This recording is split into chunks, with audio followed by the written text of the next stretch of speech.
Servus Leute, heute bei Marcel's Hockey School reden wir über ein Thema, über das ich sehr viele Fragen bekomme. Der Punch oder der Punch Turn. Nun, dieses Video ist nicht genau über den Punch Turn.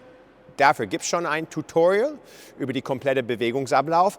Aber viele Spieler tun sich unheimlich schwer mit diesem rutschenden Punch-Ablauf. Die wissen nicht, wie die es hinbekommen, mit der Außenkante auf dem Eis zu rutschen, was absolut notwendig ist für einen Punch-Turn.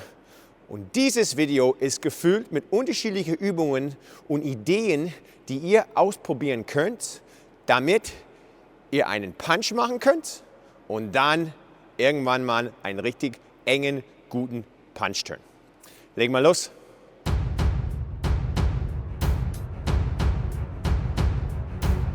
Vor ein paar Wochen hatte ich eine Idee bei einer Privatstunde mit einem Kind, der sich damit schwer getan hat, wie ich ihm dabei helfen könnte. Es hat super funktioniert und das hier wäre vielleicht die allererste Übung, die ich machen würde, um zu versuchen, dass der Außenkante ein bisschen aufs Eis rutscht. Man kann es mit Schläger oder ohne Schläger, das ist egal. Dieses Video ist für Eishockeyspieler so wie für Schlittschuhläufer. Wahrscheinlich tatsächlich einfacher ohne Schläger. So, ich lehne mich so an der Bande und stütze mich ein bisschen ab. Ein Fuß bleibt gerade und somit komme ich in Rückenlage, was wichtig ist, um diesen Eisabhobeln zu ermöglichen, die ich für einen Punch brauche. Und dann schiebe ich einen Bein nach vorne. Ich kann einfach schön hier die Bande rutschen lassen, runterrutschen. Und ihr seht, meine Kufe rutscht. Und das ist sehr wichtig für diesen Punch. Wichtig hier, nicht noch zu viel Winkel, sonst haue ich den Schuh auf dem Eis oder die Kufe verhakt sich. Und auch nicht zu sehr mit der Ferse, weil wenn ich mit der Ferse das mache, ihr seht, ich kann nicht rutschen. Also soll ich die komplette Kufe auf dem Eis bringen und ich kann mich einfach schön beim Abstützen das machen. Diese Rückenlage hilft mir, auf die Außenkante zu kommen, um den Punch zu schaffen. So, diese Übung ist auch von der Seite möglich. Ich weiß nicht, was für euch einfacher wäre, so in Rückenlage oder sich seitlich anzulegen. Deswegen gebe ich euch beide Optionen und ihr schaut für euch selber, was einfacher ist. Mit meinem linkes Bein greife ich das Eis mit der Innenkante und somit kann ich mein rechtes Fuß heben. Ich tue es seitlich platzieren und schiebe das Eis vorne und stütze mich dabei mit der Bande ab. Das ist vielleicht sogar ein bisschen realistischer, wenn wir über das Punch-Turn reden, weil Punch-Turn wäre dann eigentlich auch diese Bewegung. Also man ist schon fast in der Position, die man braucht für einen Punch-Turn, nur man stützt sich dabei ab. Und wie auch hier, immer wichtig, nicht so viel Kufenwinkel, sonst verhake ich mich. Viele denken, beim Punch muss man wirklich die Kufe ins Eis reinhauen. Das ist aber auch falsch. Einfach das Eis leicht abhobeln. So, jetzt werde ich einen leichten Punch fahren und ich möchte, dass ihr mir auf das Bein schaut, der den Punch macht. Was macht mein Bein vor dem eigentlichen Punch? Ich laufe.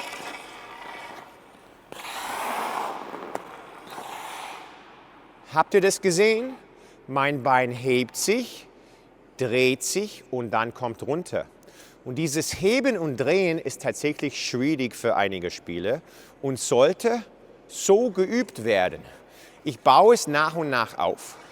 Die erste Stufe wäre einfach ein bisschen laufen, das Bein heben, versuchen nach außen zu drehen und so einfach eine Bahn über die Eisfläche zu gleiten. Ich mache es mal in die andere Richtung. Bisschen in Rückenlage kommen und einfach das machen. Was ich dann machen kann, ist versuchen, meinen Fuß ein bisschen ganz leicht auf dem Eis zu tun, in einer Position wie ein Y oder ein V. Also es sieht so aus. Ich gleite, heb, dreh und tue meinen Fuß ganz leicht aufs Eis. Heben, drehen, wie ein V. Ich habe eine gute Seite und auch eine schlechte Seite. Diese Seite war tatsächlich ein bisschen schwieriger für mich. Hier ist dabei wichtig, ihr müsst keine komplette Buchstabe T machen. Das wäre die nächste Stufe. Der T-Stop ist tatsächlich schwer für manche Leute oder für viele Leute sogar. Drehen und mein Fuß kommt komplett vor mir. Diese Bewegung, wow, bisschen schwierig für die Hüfte und für das Gleichgewicht. Das müsst ihr nicht zwangsläufig machen. Ihr müsst aber euer Fuß genug drehen, dass ihr eure Innenkante nicht aufs Eis kommt. Ich schaue, wie es ist, wenn man es falsch macht. Ich drehe es zu wenig und dann, boom, haue ich meine Ferse, meine Innenkante und dann spüre ich so und dann breche ich weg. Ich mache es einmal noch falsch und dann auf dem Rückweg richtig. Das wäre falsch. Runter, bisschen zu wenig. Oh. Und dann bricht mein Bein völlig weg.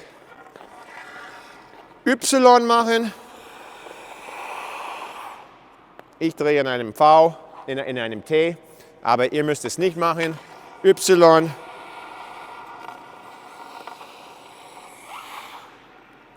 Und dann spürt ihr, wie der Fuß rutscht.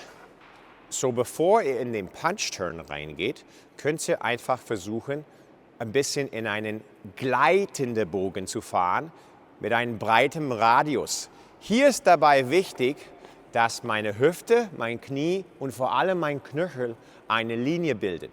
Das Problem mit vielen Spielern, die einen Punch machen möchten, ist, dass der Knöchel knickt sowas von, dass die Kufe sich ins Eis verhakt oder noch schlimmer, der Schuh trifft das Eis und man rutscht weg.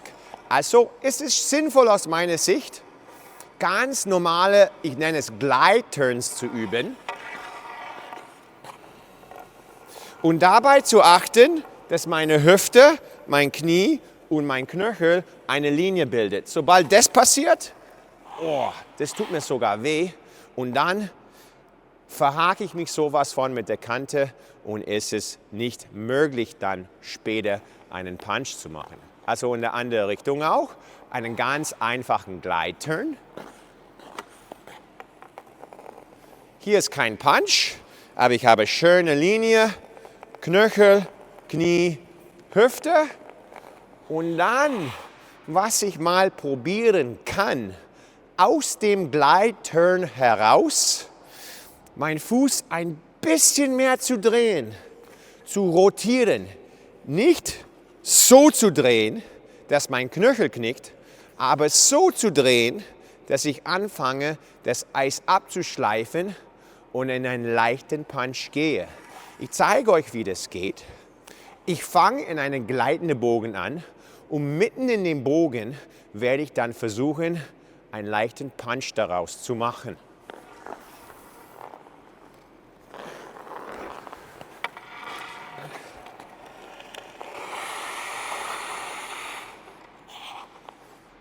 Und der letzte Punkt hat eigentlich gar nicht mit dem Punch-Technik zu tun, sondern mit eurem Schliff. Probiert, ich kann es nur empfehlen, probiert einen flacheren Schliff aus. Das wird euch ermöglichen, nicht so tief in der Eisfläche zu sinken, sondern mehr auf die Oberfläche zu laufen. Wenn deine Kufe nicht so krass ins Eis sinkt, kannst du es ein bisschen besser rutschen lassen auf die Oberfläche. Es ist ein bisschen gewöhnungsbedürftig am Anfang, aber mit der Zeit habe ich selber gefunden, es passt mir viel besser. Ich kann bessere Punch-Turns machen. Ich gleite auch besser, weil ich nicht so tief einsinke, also spare ich mir auch dabei Kraft.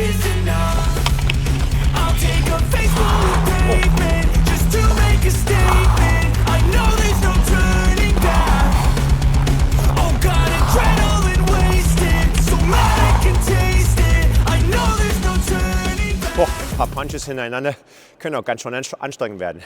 Also Leute, ich hoffe, dass dieses Video euch geholfen hat, die Außenkante ein bisschen mehr aufs Eis rutschen zu lassen. Das ist der Schlüssel zu einem effektiven Punch-Turn. Diese Übung, die ich vor ein paar Wochen einfach mal für mich selber entdeckt habe, finde ich unheimlich hilfreich als Starterübung, um das Gefühl zu bekommen, weil man sich an der Bande abstützen kann. Wenn man zu klein ist, um den Band oben zu greifen, kleines Kind zum Beispiel, dann kann man das Kind einfach von hinten halten und ein bisschen abstützen. Ich hoffe, dass ihr mal dieses Level bald erreichen könnt, wo ihr das Gefühl habt, bam, ich kann mal punchen, bam, ich habe die nächste Stufe in meiner Schlittschuhlaufen-Karriere oder Eishockey-Karriere erreicht. Viel Spaß beim Üben und bis zum nächsten Mal bei Marcel's Hockey School.